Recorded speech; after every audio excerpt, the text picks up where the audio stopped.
Bob Kerrigan back with you for the Law Show. Thank you very much for watching. And last week had a number of text messages that came in to us during the show. We tried to answer them all. And from those text messages, we are seeing some interest in a number of subjects. But the primary subject that people seem to want to know more about right now are these constitutional amendments. And as lawyers, we understand the language of the amendments maybe more than the average citizen does. We have a very interesting investigative piece I'm going to look at in just a minute with you about one of these amendments and what was really going on. But there are three ways to vote, and I want to thank David Stafford, who does a terrific job in Escambia County.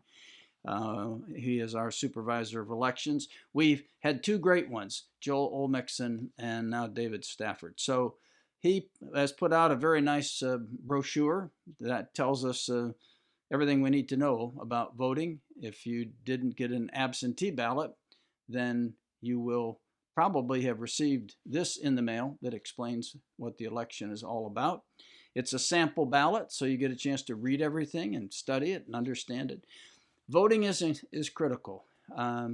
We have a very unique system in this country. It's been called an experiment, an experiment for the civilization that brought us to today's date, the development of our civilization. There's never been anything quite like it. And it is really important that we protect it, and we protect it by the vote. It doesn't matter who wins these elections. In the big picture, the country will get along fine one way or the other. But what is tragic, especially for new people coming along, new voters coming along, is that they don't vote. So we encourage you to vote no matter what. You got to stand in line, stand in line. It's a civic duty, just like jury duty, the two major duties we have other than serving in our armed services. So what is it? You can vote early. They've got various polling places in all of our counties in Northwest Florida. You can check with your supervisor of election in whatever county you're watching us today from, and they'll tell you where early voting can take place. You can vote, of course, by mail in Florida with an absentee ballot. You have to request that ballot, and I think you can request it up to the 24th of October, but get it right away. The post office is saying if you're mailing it in, mail it in early. Send it in a week early so your vote will be counted. It will be counted, but to be safe to be counted, send it in early, okay? And then at your precinct on election day, I voted absentee sometimes, but I generally like to vote at the precinct, and it kind of helps you get a feel for what the election is all about. People that are working in the precincts have generally worked there for years and are very knowledgeable and helpful to you, and you get a sticker that says I voted. So I hope that you'll do that. So the request that we've got last week, we got several people who are interested in it, and I suspect that reflects a lot of others. What about these constitutional amendments? So let me take a look at these right now and go over them. And from time to time, we'll have graphics on the screen that relate to these amendments and to other websites that we cite and that sort of thing. So be ready to write them down if you find it will be helpful to you. All right, so this first one is an amendment that we have said is preposterous. It says that you have to be a citizen in Florida to vote. I think I know why it's on there. It's a manipulative measure on the ballot. I think it costs $9 million to put it on, and it doesn't accomplish anything, doesn't say anything. I guess it's supposed to be a statement against people who are not citizens, but it doesn't have a darn thing to do with anything because they can't vote anyway.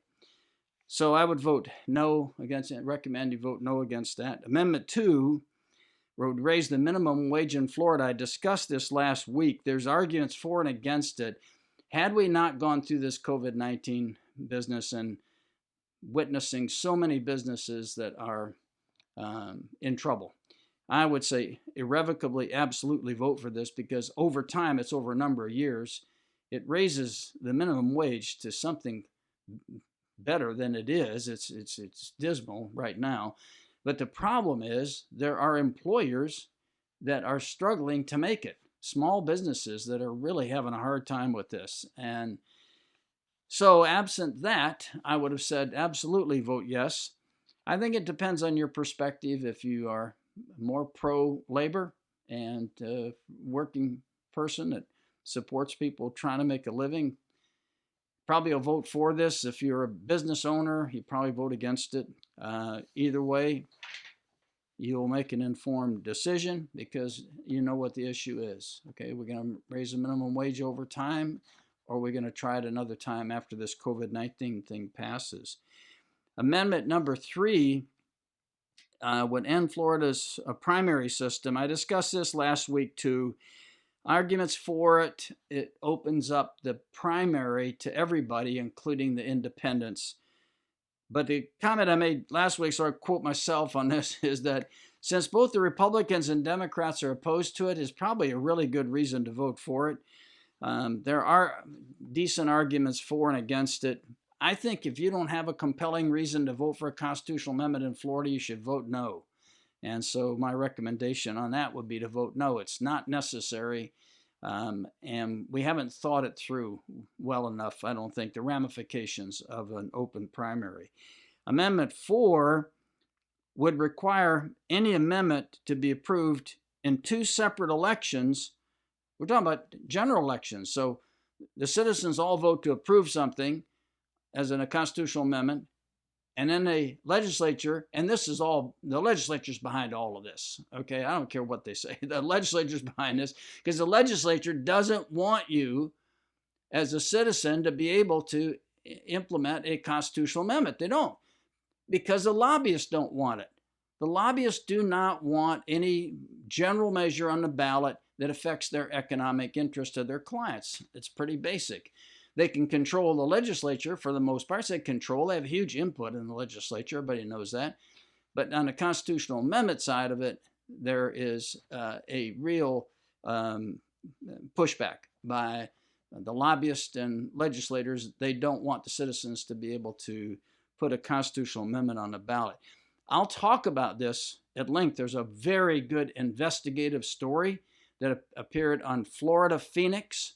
We'll have that website for you. Florida Phoenix is a news website that is outstanding. They have real investigative reporters that are really digging into things in Florida. Most of our newspapers have just been cut. Their staffs have been cut so dramatically because of loss of revenues that we don't have many investigative reporters. I think the News Journal does a good job with the people they have. They have some very capable people, but it's tough because they don't have the number of investigative reporters they used to have, or the Daily News, or any of our regional papers, the News Herald in Panama City. They just don't have the depth of investigative reporters that they used to have. They've got dedicated people that are good people, working hard, but they just don't have enough of them to look at all the things that need to be looked at to keep our society safe from people who are trying to advantage themselves at the disadvantage of everybody else. So we'll talk about Amendment 4. I'm categorically opposed to it because once you pass a constitutional amendment, the legislature is going to fiddle with it anyway. They're going to try to prevent the bill, the legislative amendment, the constitutional amendment. They're going to try to prevent the implementation of it if they don't agree with it, just like they did for the restoration of voter rights for people that were that had served their sentences and returned to society and were productive people in society. They did not want that to pass. They opposed it, and then they passed some laws saying that you had to pay your past due fines or you couldn't vote. That's been moving through the courts, but the legislature will find a way around it generally. But this provision means that you have to wait 2 years, then you have to pass it by over 60% the second time. Well, I'll talk about the investigation that was done about that, which was really very interesting. Amendment 6 is homestead property for tax discounts for deceased veterans with combat-related disabilities carry over to a veteran's surviving spouse. I think there was a political motive to put this on the ballot. I won't get into that now, because even though the motive was bad, I think the constitutional amendment is good. That's number 6. I would vote for that. I skipped over number 5. Would increase the time Florida residents have to transfer a Save Our Homes benefit from 2 to 3 years. I see no reason to do that via constitutional amendment. I think that's totally unnecessary, and I would recommend voting against that.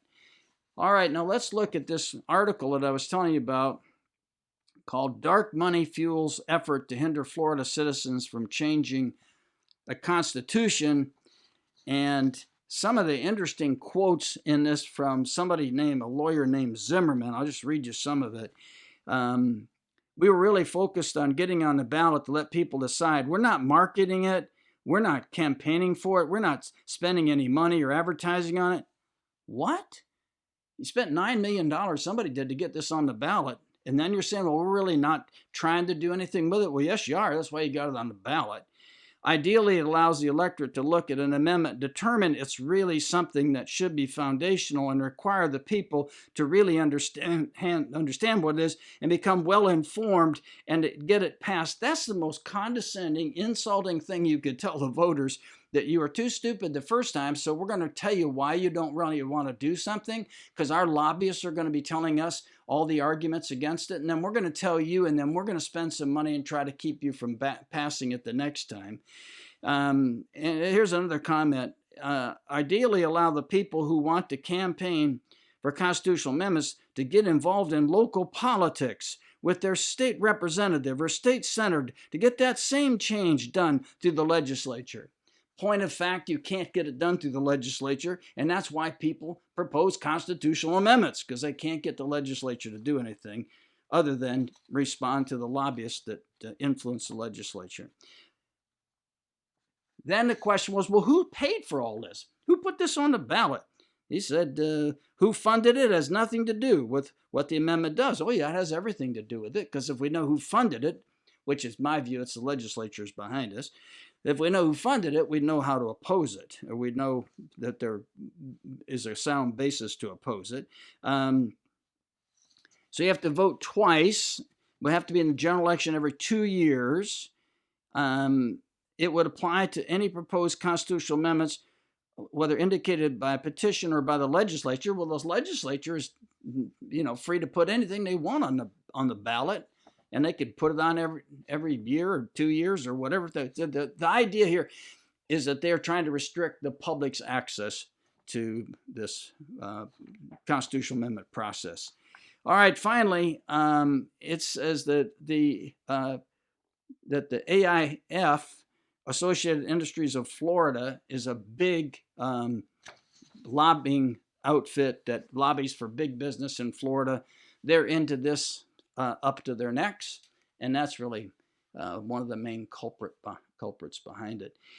I'm Bob Kerrigan, and this is The Law Show. Opinions expressed here are my own, not necessarily anybody else's. Thank you for watching The Law Show, and join us every Sunday morning at 9:30 to 10:30, and we shall be back after a short commercial message, and we'll be talking about some interesting reports in Consumers Digest.